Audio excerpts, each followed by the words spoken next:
Halo, assalamualaikum warahmatullahi wabarakatuh. Selamat sore ya buat teman-teman semuanya, khususnya yang selalu menantikan video terbaru, updatean terbaru dari channel Solusi. Terima kasih ya buat teman-teman semuanya yang selalu mensupport atau yang sudah mensempatkan waktunya setiap hari ya melihat updatean terbaru atau video terbaru dari Solusi Hutang ataupun di channel saya satu lagi, Mendy Brony ya. Jadi saya ucapkan ribuan terima kasih lah buat Anda semuanya, karena dukungan dan supportan Anda lah sampai detik ini yang menjadikan channel ini terus berkembang dan terus berkembang lagi sampai hari ini gitu loh. Jadi saya pribadi ngucapin terima kasih banyak lah buat semua pendukung yang sudah mau mensupport, pokoknya yang menjadikan channel ini luar biasa. Oke, ini seperti judul video yang Anda lihat gitu ya, yaitu 6 pertanyaan orang gagal bayar pinjol. Ini selalu silih berganti gitu ya, hadir baik via email, via WhatsApp ataupun di Instagram saya. Itu yang selalu ngecek, cek DM bang, cek WA bang, cek ini bang, yang nyuruh saya ngecek itulah.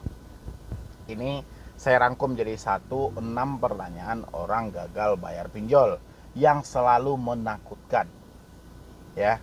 Dan ini yang mau saya bahas hari ini, tapi silahkan dulu yang baru bergabung untuk mensupport channel ini dan notifikasinya, dan sekalian juga mendukung channel Solusi Hutang khusus buat Anda yang baru bergabung ataupun baru gagal bayar ya, ataupun yang ngetik di mana kayak kita juga nggak tahu ya. Ada yang nemukan di Google, ada yang langsung di halaman YouTube, ada juga dari sharean di Facebook, ada juga dari sharean di WA. Dimanapun Anda menjumpaikan channel ini, saya ucapkan terima kasih buat semuanya yang sudah mau mendukung dan sudah mau ikut serta juga kayak mana channel ini bisa berkembang. Oke, 3 pertanyaan ketika gagal bayar pinjol. Ini selalu dilontarkan oleh orang-orang yang ketika posisi mereka sedang panik banget ya. Dan pertanyaan ini saya yakin semua orang yang gagal bayar pinjol pasti juga mengalami pertanyaan yang akan saya bahas ini ya. Pasti silahkan Anda simain baik-baik. Dan nanti kalau misalnya ada yang kurang lagi, Anda masuk ke channel saya satu lagi, Mendy Brony. Nanti linknya juga saya sematkan di deskripsi. Kalau enggak, nanti ada namanya @mendybrony, Anda tinggal klik itu, Anda akan diarahkan ke channel itu ya. Yang paling pertama itu, pertanyaan yang paling sering jumpa sama saya, yaitu apakah DC pinjol datang ke rumah ketika gagal bayar? Jika iya, jangka berapa lama? Ya, ini yang paling sering ditanyakan oleh orang-orang yang telat bayar.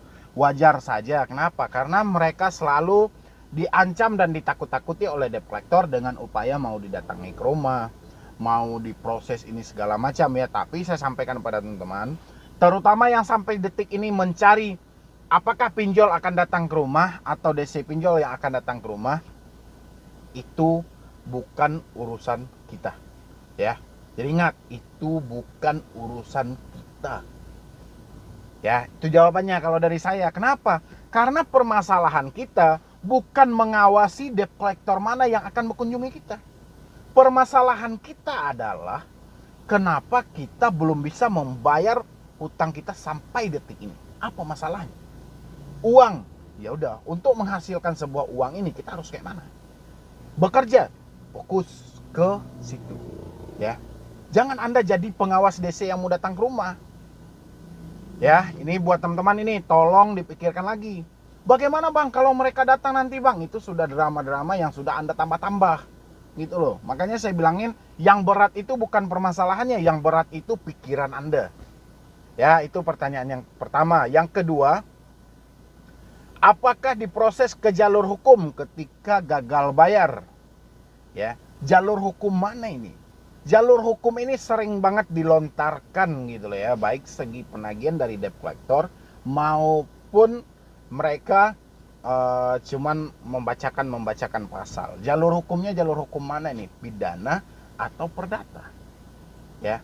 Kalau kita merujuk ke undang-undang perbankan, soal hutang piutang itu diatur dalam undang-undang perdata ya. Dan yang kita pertanyakan, apakah mungkin ya pinjol mengorbankan uang mereka secara cuma-cuma untuk memproses seseorang ke jalur perdata? Ya, jawaban saya pribadi tidak mungkin, karena hampir 2 tahun saya ada di YouTube, saya belum menemukan orang selesai sidang perdata dengan pinjol. Ya, jadi hal seperti itu tidak perlu juga kita pikirkan. Hampir sama dengan poin yang di atas tadi. Fokus ke masalah kita. Permasalahan kita apa saat ini? Saat ini tagihan belum kita bayar. Yaudah, kita fokus ke situ aja. Kita nggak perlu mengawasi pinjol mau datang ke rumah. Nggak perlu mengawasi apakah kita diproses ke jalur hukum. Tidak perlu. Hal saat ini yang kita pikirkan adalah kayak mana kita bisa mengumpulkan uang ini dan menyelesaikan secepat mungkin masalah kita. Ya, itu yang kedua. Yang ketiga, apakah pinjol ini legal atau ilegal? Jika galbay bahaya nggak? Nah, ini juga. Dan teman-teman semuanya, ini Anda ini terkadang saya perhatikan, setelah Anda menjadi pengawas pinjol mana yang datang ke rumah, habis itu Anda mencari fakta apakah diproses ke jalur hukum. Habis itu Anda menjadi sukarelawan.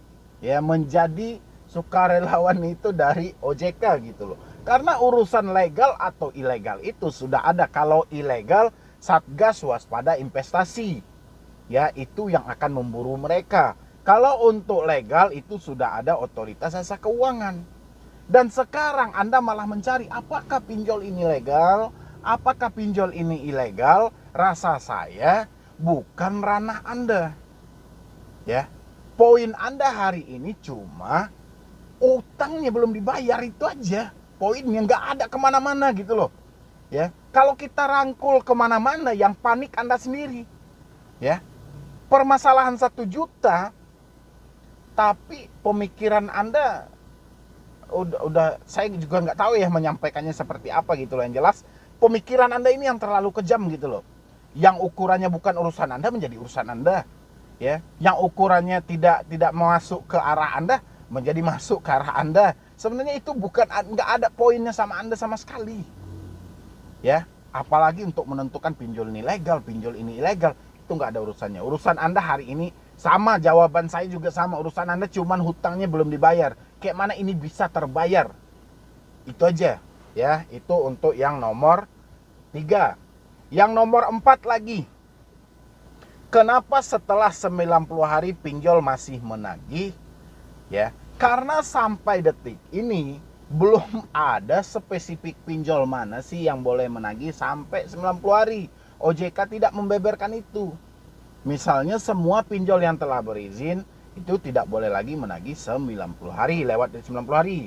Ya, tapi sampai detik ini informasi itu masih samar-samar. Bahkan ada yang 5 bulan, ada yang 6 bulan, itu juga masih ditagih. Ya, jadi kita tidak mempatokkan hal itu, terserah mereka. Yang penting hari ini selesaikan masalah kita secepat mungkin. Ya, berusaha aja. Kita nggak peduli mau 90 hari, mau 100 hari, mau 1000 hari, terserah. Yang penting kita fokus mencari kerja, kita fokus ngumpulin uang, pelan-pelan selesaikan masalah Anda. Ya. Nomor 5 lagi yang paling sering ditanyakan juga. Ya, ini.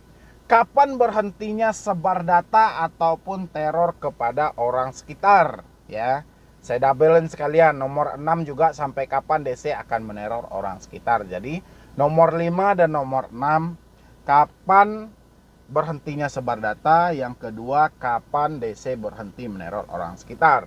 Dan jawabannya dua-duanya sampai Anda berhenti memikirkannya. Kenapa? Karena kalau pikiran kita selalu berada di posisi itu, sama juga enggak.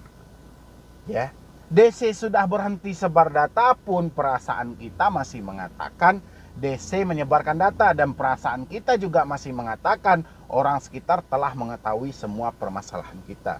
Padahal faktanya belum tentu semua orang tahu permasalahan kita.